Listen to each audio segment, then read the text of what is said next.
Hello everyone, welcome to break time classes. इस वीडियो में हम हाई कोर्ट से रिलेटेड जितने भी एग्रीकल्चर के क्वेश्चन पूछे जा रहे हैं, जिसमें फसलों के रोगों के नाम, फसलों की प्रजातियों के नाम, गेहूं, चावल और आम वगैरह की प्रजातियों के नाम पूछे जा रहे हैं। इसके अलावा जीआई टैग्स जितने भी हैं इंडिया के, वो सभी यहाँ पर डिस्कस किए जाएंगे और सबसे लास्ट में जीआई टैग्स हैं और हर बार 2-3 क्वेश्चन डायरेक्टली इनडायरेक्टली उससे पूछा जा रहा है। तो यहाँ पर सभी चीज़ें कवर करेंगे। सबसे पहले देखेंगे गेहूँ से संबंधित जो महत्वपूर्ण फैक्ट हैं उसे। तो गेहूं का कुल कौन सा है? ग्रेमिनी कुल का होता है गेहूं, घास कुल का। जितने भी ग्रेन्स होते हैं वो सभी ग्रेमिनी कुल में आते हैं, जैसे गेहूं, चावल, ये सभी चीज़ें। उसके बाद जलवायु, किस जलवायु में पाया जाता है? उष्णकटिबंधीय जलवायु में पाया जाता है गेहूं ज़्यादातर। उसके बाद फिर तापमान कितना होना चाहिए? तो 10 to 25 डिग्री सेंटीग्रेड तक तापमान होना चाहिए, जो एक आदर्श तापमान है। फिर औसत वर्षा कितनी होनी चाहिए? 80 सेंटीमीटर औसत वर्षा होनी चाहिए। और ये जो लास्ट टाइम पे है, जब गेहूं पकने वाला होता है, उस टाइम पे ज़्यादा वर्षा नहीं होनी चाहिए। तो ये कम वर्षा वाले क्षेत्रों में भी उगाया जा सकता है, जहाँ पे सिंचाई की प्रॉपर व्यवस्था हो। जैसे पंजाब में उतनी बारिश नहीं होती, लेकिन सिंचाई की पूरी व्यवस्था है, इसलिए गेहूं की पैदावार वहाँ बहुत ज़्यादा होती है। फिर है वैज्ञानिक नाम क्या है गेहूँ का? Triticum aestivum. और इसी पे डॉक्टर नॉर्मन बोरलॉग जो थे, उन्होंने मैक्सिको में प्रयोग किया था गेहूं की प्रजाति को, जो नई प्रजाति बनाई थी, और वो बौनी प्रजाति थी। उसमें पेड़ जो है वो छोटे हो गए थे और उसकी बालियां लंबी हो गई थी। तो इसे बनाया था नॉर्मन बोरलॉग ने, जिसके लिए उन्हें नोबेल शांति पुरस्कार भी दिया गया था। तो कंफ्यूज करने के लिए शांति पुरस्कार की जगह एग्रीकल्चर यानी नोबेल का कृषि पुरस्कार भी लिखा रहता है, तो गलत होगा, क्योंकि कृषि के क्षेत्र में नोबेल प्राइज़ नहीं मिलता है, शांति के क्षेत्र में मिलता है। आगे चलेंगे। भारतीय गेहूं की जो 2 प्रमुख प्रजातियां हैं, ट्रिटिकम कॉम्पैक्टम और ट्रिटिकम स्पैरोकोकम। ये दोनों जो प्रजातियां हैं, ये मोहनजोदड़ो में खुदाई के दौरान भी मिली थी। तो सबसे ज़्यादा जो याद रखना है वो इसका वैज्ञानिक नाम ट्रिटिकम एस्टिवम, ये याद रखना है गेहूं का वैज्ञानिक नाम। इसके अलावा ये जो कॉम्पैक्टम एक लगा दीजिए और एक स्पैरोकोकम, तो ये दोनों भारतीय गेहूँ की 2 प्रजातियाँ हैं। इसके अलावा एक म्यूटेंट प्रजाति बनाई गई थी बाद में, जिसे सुधार के बनाया जाता है, उसे कहते हैं म्यूटेंट, जो अपना मूल रूप में नहीं होता। तो ये सोनारा 64 बनाया गया था, इसे इंड्यूस्ड म्यूटेंट कहते हैं। तो ये सोनारा 64 गेहूं की प्रजाति है। आगे गेहूं की कुछ प्रजातियां दी हुई हैं जो एग्जाम में पूछी जा सकती है। ट्रिटिकेल गेहूं, ये गेहूं और सरसों के बीच में क्रॉस ब्रीडिंग करके बनाया जाता है ट्रिटिकेल गेहूं को। फिर एक राज 3077 यानी राज 3077 एक प्रजाति होती है। ये प्रजाति देर से बुआई और सिंचित क्षेत्र के लिए यूज़ होती है। राज 3077, जहाँ देर से बुआई होती है वहाँ ये यूज़ होती है। आगे मैक्रोनी गेहूँ, ये उन क्षेत्रों के लिए उपयुक्त होती है जहाँ सिंचाई की सुविधा बिल्कुल नहीं है, मतलब बहुत कम है। मैक्रोनी गेहूँ वहाँ होता है और इससे सूजी बनाई जाती है। सूजी को कहीं कहीं रवा भी कहते हैं। तो इसी मैक्रोनी गेहूँ से सूजी बनता है। आगे चलेंगे। इमर गेहूँ की प्रजाति जो है दक्षिण भारत में ही बोई जाती है, इमर गेहूँ। आगे कुछ अन्य प्रजाति हैं, तो एग्जाम में पूछा जा सकता है इनमें से कौन सी गेहूँ की प्रजाति है। तो नाम बस सुनते जाइए। सोनालिका, कुंदन, अर्जुन, कल्याण, सोना, मैक्रोनी पहले हमने पढ़ लिया। राज 3077, अमर, देशरत्न, कंचन, गिरजा, गोमती, प्रभानी, भवानी, चंद्रिका, ये सभी गेहूं की प्रजातियां। जितना आपको याद रह जाती है उतना अच्छी बात है। फिर एक प्रजाति जो बीएचयू के वैज्ञानिकों के द्वारा बनारस में विकसित की गई थी, मालवीय 838 प्रजाति गेहूं की है। इसके अलावा अभी हाल में जीआई टैग मिला है भालिया गेहूं को, ये गुजरात का गेहूं है और इसकी पहली खेप कहाँ भेजी गई है, एग्जाम में पूछा जा सकता है, करंट अफेयर से रिलेटेड है। तो केन्या और श्रीलंका में भालिया गेहूँ भेजा गया है गुजरात से। आगे चलेंगे। भारतीय कृषि अनुसंधान परिषद यानी ICAR द्वारा विकसित जो गेहूं की कुछ प्रजातियां हैं, पूसा नाम से जितनी भी प्रजाति होगी, चाहे वो गेहूं की हो, धान की हो, किसी चीज़ की हो, मतलब वो ICAR द्वारा विकसित है। तो पूसा सिंधु गंगा, VL 828, नीलगिरी खापली, पूसा मालवी और पूसा बेकर जो प्रजाति है ये भी ICAR के द्वारा है। और ये जितनी प्रजाति है सब ICAR के द्वारा है। पूसा बेकर का यूज़ बिस्किट बनाने में किया जाता है, इंग्लिश में बिस्किट कहते हैं और हिंदी में बिस्कुट कहते हैं। आगे चलेंगे। गेहूं में एक प्रोटीन पाया जाता है जिसे ग्लूटीन बोलते हैं और पूछा जाता है एग्जाम में, जीव विज्ञान में आ सकता है ये, बायोलॉजी में, कि ग्लूटीन किस लिए यूज़ होता है। तो स्वाद को बढ़ाने के लिए यूज़ होता है ग्लूटीन प्रोटीन, कई चीज़ों में मिलाया जाता है स्वाद बढ़ाने के लिए। फिर एक गेहूँ में जो विटामिन पाया जाता है B1, B2, B6 और E पाए जाते हैं। इसके अलावा अगर गेहूं को बहुत ज़्यादा पीस दिया जाता है तो यही विटामिन नष्ट हो जाते हैं, फिर वो ज़्यादा नुकसान करते हैं। और सबसे ज़्यादा जो फ़ायदा करते हैं, जो खड़े गेहूं होते हैं, वो सबसे ज़्यादा फ़ायदा करते हैं क्योंकि उनमें विटामिन ज़्यादा पाया जाता है। आगे चलेंगे। गेहूं के कुछ फसल के रोग हैं। तो रस्ट रोग 3 तरह के होते हैं, yellow rust, brown rust, black rust, तो ये इंपॉर्टेंट है। फिर एक करनाल बंट एक रोग है जो टिलैटिया इंडिका कवक से होता है। टिलैटिया इंडिका कवक से कौन सा रोग होता है? गेहूं का रोग, करनाल बंट। आगे चलेंगे, गेहूं का मामा किसे कहते हैं? काफ़ी लोगों ने गांव में सुना होगा गेहूं का मामा, तो इसे कहते हैं फेलेरिस माइनर। फेलेरिस माइनर को गेहूं का मामा कहते हैं। और इसको नष्ट करने के लिए जो चीज़ यूज़ होता है उसे क्या कहते हैं? आइसोप्रोट्यूरान। ये एक तरह का खरपतवार नाशी होता है जो कि फेलेरिस माइनर को ख़त्म करने के लिए यूज़ किया जाता है। आगे चलेंगे, राइस यानी धान के बारे में जो इंपॉर्टेंट फैक्ट्स हैं उसे देखेंगे। इसका भी कुल ग्रैमिनी है यानी घास कुल है। उसके बाद वैज्ञानिक नाम इसका है ओराइजा सेटाइवा। Oryza sativa. इसकी उत्पत्ति कहाँ हुई थी पहली बार धान की? तो दक्षिण पूर्व एशिया में, साउथ ईस्ट एशिया में। जलवायु कौन सी इसके लिए उपयोगी है? उष्णकटिबंधीय। तापमान कितना होना चाहिए? तो तापमान ज़्यादा होना चाहिए क्योंकि ये जून जुलाई में बोया जाता है, उसके बाद फिर अक्टूबर तक काटा जाता है। तो ये 24 से 25 डिग्री सेंटीग्रेड तक इसमें तापमान होना चाहिए। औसत वर्षा बहुत ज़्यादा होनी चाहिए इसके लिए, 150 सेंटीमीटर। गन्ने के लिए और धान के लिए बहुत ज़्यादा वर्षा की आवश्यकता होती है। फिर है इसके लिए जो इंपॉर्टेंट पोषक तत्व होने चाहिए, नाइट्रोजन, फास्फोरस और पोटेशियम होने चाहिए। आगे चलते हैं, जैव उर्वरक के रूप में धान के खेत में क्या क्या यूज़ किया जाता है? तो अजोला को और नील हरित शैवाल यूज़ किए जाते हैं। नाइट्रोजन की पूर्ति करने के लिए ये दोनों चीज़ें यूज़ होती हैं। तो एग्जाम में ऐसे भी क्वेश्चन आता है कि अजोला और नील हरित शैवाल किस चीज़ की पूर्ति के लिए आवश्यक है? नाइट्रोजन की पूर्ति के लिए। और पहली बार धान की जो संकर प्रजाति यानी 2 धान को मिक्स करके जो प्रजाति बनती है उसे किसने बनाया था? चाइना ने बनाया था। अब धान उत्पादन की कुछ विधियाँ जो एग्जाम में पूछी जाती हैं। दापोग विधि एक होती है जो जापान और फिलीपींस में यूज़ होती है।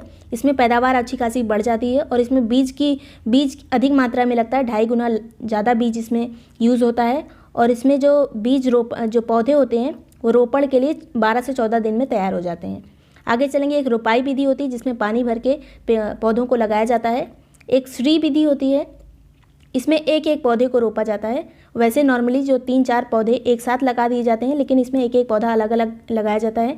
इसमें उपज में वृद्धि होती है, खर्चा भी कम आता है इसमें अलग, अगर एक एक पेड़ अलग अलग लगाया जाए, और पैदावार भी बढ़ती है, मृदा अपरदन कम होता है। तो श्री विधि इस सब चीज़ के लिए अच्छी है।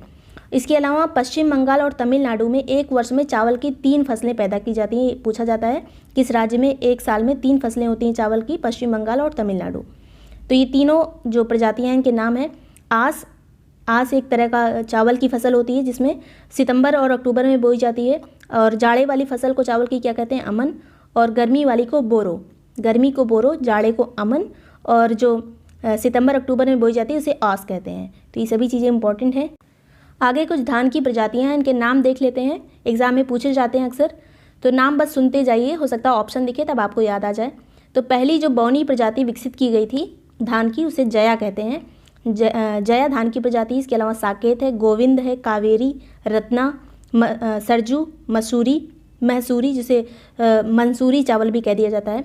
फिर पूसा सुगंधा और पूसा 33, बाला, लूनाश्री, और इसके अलावा जमुना, सुगंधा, करुणा, पद्मा, ये सभी चावल की प्रजातियां हैं। और अन्नपूर्णा है, कांची है, जगन्नाथ, हंसा, माही, कृष्णा, ये सभी धान की प्रजातियां हैं।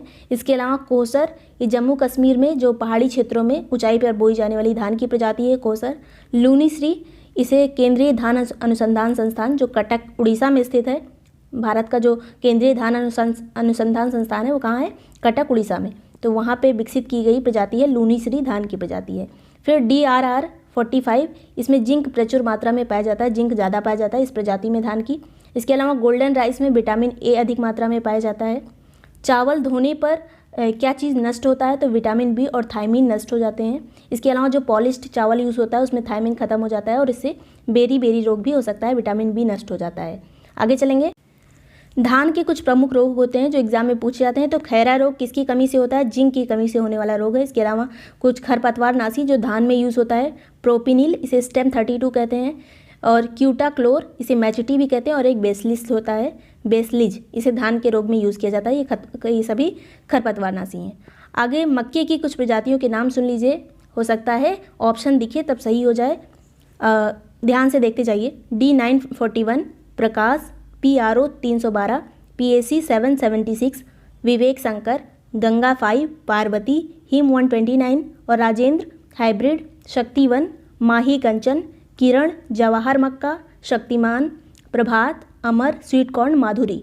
तो ये सभी मक्के की प्रजातियाँ हैं, एक बार ध्यान से देख लीजिए, स्क्रीनशॉट लेना चाहें तो ले सकते हैं। आगे चलेंगे, आम की कुछ प्रजातियाँ हैं। तो अल्फांसो आम जो कि महाराष्ट्र का फेमस है, इसे आम का राजा भी कहा जाता है कभी कभी। इसके कुछ अन्य नाम हैं जो पूछे जा सकते हैं, बादामी, गुड्डू, कगड़ी, हापुस, ये सभी महाराष्ट्र के अल्फांसो आम को ही कहते हैं। और इसका रंग होता है संतरी पीला रंग। इसके अलावा ये सिंदूरी एक आम होता है जो आंध्र प्रदेश का फेमस है, और ये लाल हरे रंग का होता है। सिंदूरी आम ऊपर लाल होता है और बाकी नीचे हरा होता है। आगे चलेंगे, सफ़ेदा आम, ये आंध्र प्रदेश और तमिलनाडु का फेमस है। इसमें साइज़ में बहुत बड़ा होता है और इससे मैंगो शेक बनता है, और इसका रंग सुनहरा पीला होता है। आपने देखा होगा जहाँ मैंगो शेक बनता है बड़े बड़े आम रखे होते हैं, उन्हीं को सफ़ेदा आम बोलते हैं। काफ़ी लोगों को ये चीज़ें पता होंगी। फिर तोतापरी आम आंध्र प्रदेश का फेमस है, ये थोड़ा खट्टा होता है और इससे माजा, स्लाइस फ्रूटी और जितने भी ड्रिंक्स बनते हैं मैंगो वाले, वो सभी तोतापरी आम से बनते हैं, आंध्र प्रदेश का आम है। आगे चलेंगे, एक लंगड़ा आम जो यूपी और बिहार में फेमस है, हरा रंग का होता है, इसमें रेशे कम होते हैं।